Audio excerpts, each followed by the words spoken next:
Intermittent fasting's darkest secret. Do you ever wonder what happens inside your body if you just stop eating? Is it healthy to stop eating? If so, how long should it be for? By the time we get to the end of this video, we'll have answered these questions. There may not be many things we know for sure in medicine, except for two. One is that laughter is the best medicine. And the second thing, chronic diseases that are not infectious or genetic in origin, they're a result of insulin resistance. That's when the cells of your body become less responsive to the insulin that circulates around in your bloodstream. So what does your pancreas do? It says, oh, okay, I guess I better make more insulin, which means I have to work harder. Damn. And so it revs up its insulin production, insulin blood levels become higher, but too much of this over time leads to those medical conditions that I just mentioned. Yes, insulin resistance leads to higher blood pressure, also higher triglycerides, higher cholesterol levels, and of course, pre-diabetes and then diabetes for type 2 diabetes, that is. Insulin resistance is a result of eating processed food. It's really this simple. Processed food has lots of added sugar, it's deprived of its fiber, especially the insoluble fiber, and this leads to insulin resistance over time. Slowly but surely, every day that you do it, it gets worse and worse and worse. Another way to get the insulin down would be to stop eating. Now, if you were to stop eating, that probably doesn't look like you, but let's just say you stop eating and we check your insulin levels, what's gonna happen at that point? They're gonna hit rock bottom. And this in itself is a good thing, but that doesn't tell the whole story. How many times do people have New Year's resolutions where I'm going on a diet of caloric restriction, and then it might work for maybe a month or two, and then they gain that weight back? When you reduce calorie intake, this is what happens. Less food, less calories is coming down in your intestines here. Then via the portal vein, it gets to the liver. So ultimately, less calories are being delivered to the liver. Now, your liver then says, I need to start ramping up this enzyme called AMP kinase. When this happens, the cells start making new mitochondria, as well as promoting autophagy, also known as programmed cell death, where the old cells or the bad cells are methodically broken down and recycled. And all of this is a good thing. So what's the problem? The problem is that this is going to plummet your leptin levels. So insulin levels drop, leptin levels drop, and when those leptin levels are dropping, your brain senses this in the hypothalamus and you start getting hangry.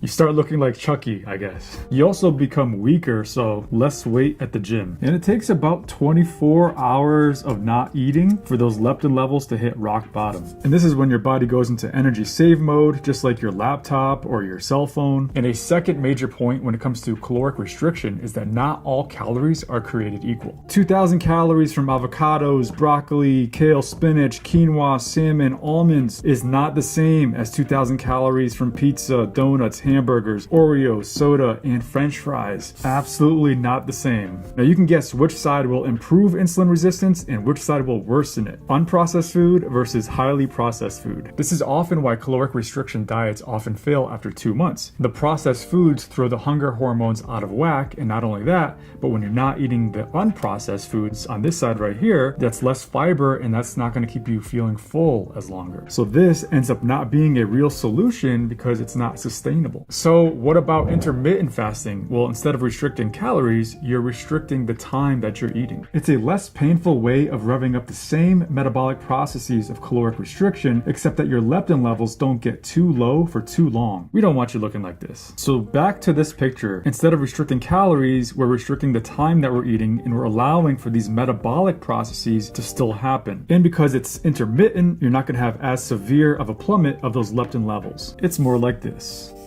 Also, in these metabolic processes, ketones are generated, which is the exact same thing that happens when you eat a very low-carb diet, aka the ketogenic diet. But this process right here is why we have a medical term, and it's called starvation ketoacidosis. In other words, fasting acidosis. This is what happens when ketone levels become too high in the blood, and it makes the blood pH more acidic. So whether you're doing intermittent fasting or a ketogenic diet, either way, these metabolic processes are occurring, and you are generating ketones like beta-hydroxybutyrate. But as long as those ketone levels are low, it's okay. It's when they're taken to the extreme is when you run into danger. And you're certainly not going to get into dangerous levels of ketones in the blood if you're fasting for, let's say, 16 hours a day. In fact, there's several studies showing that low levels of ketones in the blood have health benefits. We're talking about weight loss, improved blood glucose control, decreased levels of inflammation, better stress tolerance, anti-aging effects, living longer, improvements in memory, improvements in neurological conditions, decreased rates of heart disease, disease, decreased rates of cardiovascular disease, even decreasing cancer risk. So all of this as a result of having low levels of ketones in the blood. But interestingly enough, all of these things that you see here can also be accomplished by eating unprocessed food. So this is what happens, either one, when you don't have insulin resistance and you keep those insulin levels low. So when you're doing intermittent fasting or a very low carbohydrate diet or eating unprocessed food or some kind of combination of these things, insulin resistance goes down, which is to say that the cells of your body become more insulin sensitive. And when those leptin levels are low from not eating, it's going to go travel to the brain, specifically the hypothalamus part of the brain, and say, hey man, you are not full, you are hungry. Insulin actually blocks or partially blocks that leptin signaling, which ultimately results in you being less and less hungry. But to get to this point, it's going to take you about 3 to 4 weeks of doing intermittent fasting and or switching from a processed food diet to an unprocessed food diet. Also because the hunger hormone ghrelin, that's the hormone that makes you feel hungry, those levels are going to go down when you're eating unprocessed food, when you're doing intermittent fasting or a combination of, and it's going to tell the hypothalamus, you know what, seems how my levels are lower now, I'm not going to be so hard on you to tell you that you're hungry. There's different ways of doing intermittent fasting. My personal favorite and the one that I recommend the most is doing early time restricted feeding, aka time restricted eating. It's the most common, it's simple, and it's practical. Just set a window of when you can eat. So for example, I'm not going to eat any food after 8 p.m. and then I'll start eating at noon the next day. Then between noon and 8 p.m., you can eat as much as you want, but you should really focus on eating unprocessed food. You're going to have way more success if you eat unprocessed foods because that's going to get the insulin levels down, improve that insulin sensitivity, but also to balance out those hunger hormones. So what's the most amount of added sugar that you should eat per day? Well, the general recommendation is no more than 25 grams, but of course, the less added sugar you eat per day, the better. Intermittent fasting by itself will promote fat burning. Eating unprocessed food by itself will promote fat burning. When you combine the two, you're going to turbocharge that process. And if you want to take things to an even higher fat burning level, keep the carbs lower and lower. So if you want to burn fat, one way to do it would be intermittent fasting. Another way to do it would be to go on a low carb or a very low carb diet. That's what the ketogenic diet is. A third way to do it is to eat unprocessed food because unprocessed food naturally is low in sugar. And then the fourth way to shed fat is through exercise. But who's to say that you can't combine these? Who's to say that you can't eat unprocessed food and keep the carbs low and participate in a fasting regimen, say 16 hours a day or 14 hours a day of fasting, and of course exercise on top of that? Because when you start stacking these on top of each other, you're just going to get to a higher and higher level of fat burning mode. Also, we know that not all carbohydrates are the same. For example, let's take a look at starch. There's two types of starches. You have amylose and amylopectin. Amylose is the good starch and amylopectin is the bad starch. Why is this the case? Well, amylose is a single chain of glucose molecules strung together. Amylopectin is also a bunch of glucose molecules strung together, but as you notice here, it's a branched chain. Why does that matter? Well, the enzymes in your body can only attack the amylose chain from two ends at a time. So it's going to take the enzymes longer to break down that amylose into its components of glucose molecules. It's a slower digestion and slower absorption of glucose. Compare that to amylopectin. Well, guess what? Your enzymes, you could have multiple enzymes at once trying to break down that chain. So guess what? The amylopectin ends up being digested faster and absorbed faster into your liver as compared to the amylose. Foods that will have more amylose as its starch will be whole intact grains, so things like oatmeal, barley, rye, quinoa, legumes, so beans, chickpeas, lentils, that sort of thing. I would say wild rice, long grain rice, not the white rice. That's going to have more of the amylopectin. Also pasta, potatoes. So anything with flour like pasta, pizza, this is going to be all the bad starch here. Now bread is almost always processed where they take out the bran and the germ of that. So you're left with the flour from the endosperm, and that's going to be this right here, amylopectin. So generally speaking, bread is the bad type of starch. Now there are some types of bread out there such as Ezekiel bread that is not processed bread. They have the whole intact grain.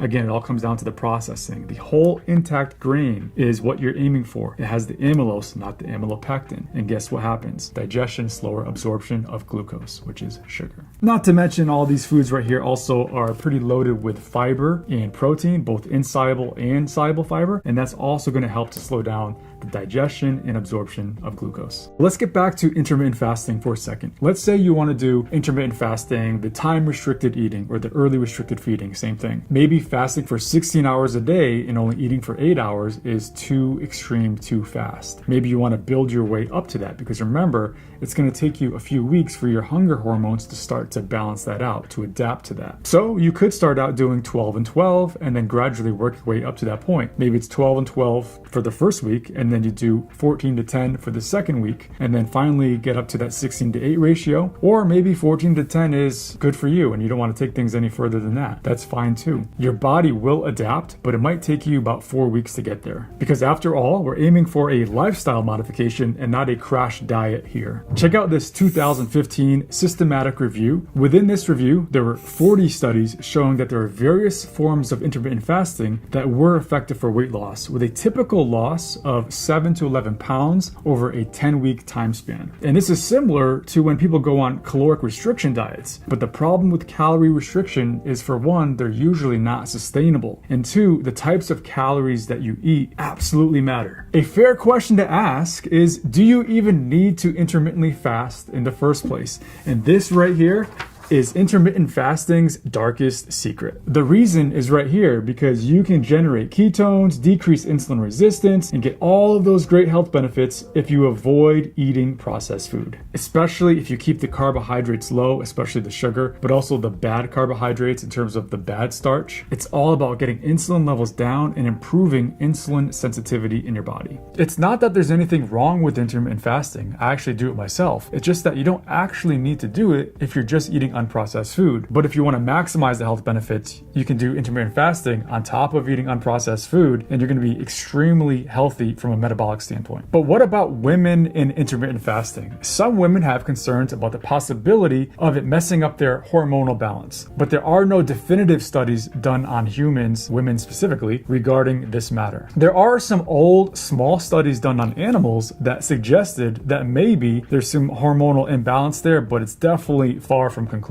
Now, with that said, if you stick with the time restricted eating, like 16 to 8, or 14 to 10 fasting, you're highly unlikely to have hormonal issues, especially when eating unprocessed food. Now, if you want a couple tips to help out with hormonal balance in general, there are some superfoods that promote hormonal balance. For example, lignans, which are found in ground flaxseed powder, as well as adaptogens found in maca powder and turmeric powder. If you want to know more ways to do intermittent fasting, such as alternate day fasting and the others, you should definitely check out this more in-depth video if you're serious about it, because it has everything you need to know. Thanks for watching.